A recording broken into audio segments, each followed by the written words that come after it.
কত সুন্দর দোলনা খাচ্ছে বাচ্চাদের মতো বসে বসে।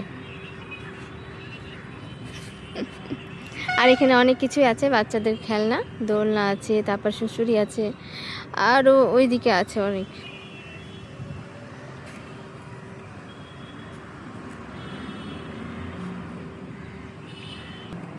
প্রচুর তাপ গো, মাঠে এত রোদ, বাপরে সহ্য হচ্ছে না। রোদ কত, ছায়াতে চলে আসো। বলে না যা হয় ভালোর জন্য হয়, তো যা হোক ওখান থেকে বেরিয়ে গেলাম। সন্ধ্যাবেলা সফি আসলো, ওর সঙ্গে দেখা করলাম। আর এই জায়গাটা হচ্ছে আমাদের গ্রামের স্টান, তাই এখানে একটু আড্ডা মারতে থাকলাম। আশা করছি এই দোকানদারটাকে অনেকে চেনে।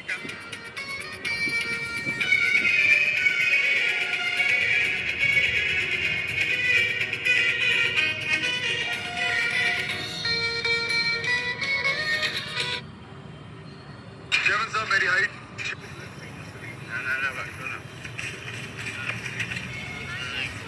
ठीक है सारे ना सुनो होती देखना है।